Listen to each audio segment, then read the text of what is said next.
This man looked in the mirror, and he sees a huge business opportunity. He discovered that people's eyes blink intermittently every few seconds, and the eyelids don't move at the same speed, and you can't break them with your hands, and you can't keep blinking like a motor. And that got him thinking, isn't that what happens to car windscreen wipers? It turns out that in the 1960s, car wipers were still even speed. They couldn't adjust their speed according to the amount of rain, so when it rained heavily, the rain would cover the windscreen, blocking the view. It could be dangerous at any time. The man decided to change this ever-present problem, but a problem that even thousands of automotive engineers couldn't solve. Can he, a college professor of electrical and mechanical engineering? And he did. A man named Bob. He was a great inventor. The next day, he dove into the lab and started working on windscreen wipers. After thousands of tests, he found that the existing mechanics couldn't solve the problem of the wiper intervals. The only solution was electronic. Inspired by his son's ball shot, he added a bimetallic timer to control the wiper intervals. Activate the switch. The wipers finally moved regularly and could be changed to different speeds. Bob was thrilled, took his wife and kids to the restaurant to celebrate. He says there are 20 million cars made here every year, and every one of them will need our wipers.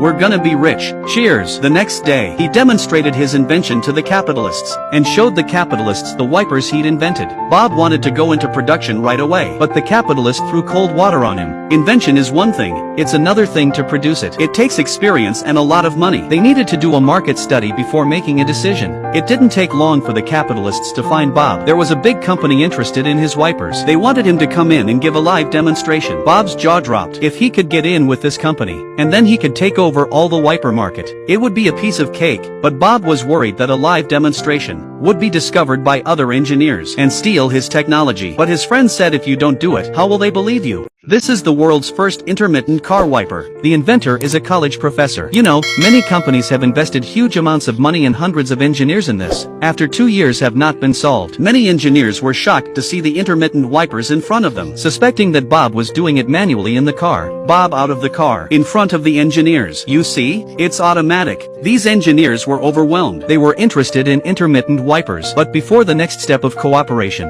the wipers had to be tested in enough real-world situations. After that, Bob and his family prayed every day for rain. One day it finally started to rain. The family piled into the car. The windscreen wipers began to run happily. They could be adjusted to different speeds. Bob finally succeeded. After the test was passed, the big company wanted Bob to give them a sample to install on their cars for compatibility testing. Bob thought a big company wouldn't go back on its word. Besides, he had applied for a patent on it, so he agreed. But after giving him the sample, the company never contacted him again, until 3 months later, a friend found Bob and told him that people weren't interested in intermittent wipers anymore. Bob was angry. He knew the big companies had lured him and looked at his designs, but there was nothing he could do about it. He had to go back to school and keep teaching. 18 months later, on a rainy day, he saw a new car on the road with intermittent wipers. He suspected that someone else had stolen his design, so he followed him to the launch of the new car. The presenter was introducing the new car. The intermittent wipers became the biggest selling point. The audience applauded and cheered. Bob looked at the engine compartment. It's his own invention, isn't it? This big company has no integrity. He was furious. He was ready to talk to the people in charge, but the security guards threw him out. Bob decided to take the company to task, but it wasn't easy. Firstly, he didn't leave any evidence. He had no proof. And what's more, someone else had already filed a patent with the patent office. His patent was simply ignored. His friends advised him to calm down. His lawyers also advised him to give up. How can one man's time and money compete with the time and money of a large corporation? But Bob couldn't take it. He stopped going to school. He started running around looking for help. But before the trial even started, he had a nervous breakdown. He was put in a medical center somewhere. He wasn't released until he said he wasn't going to appeal.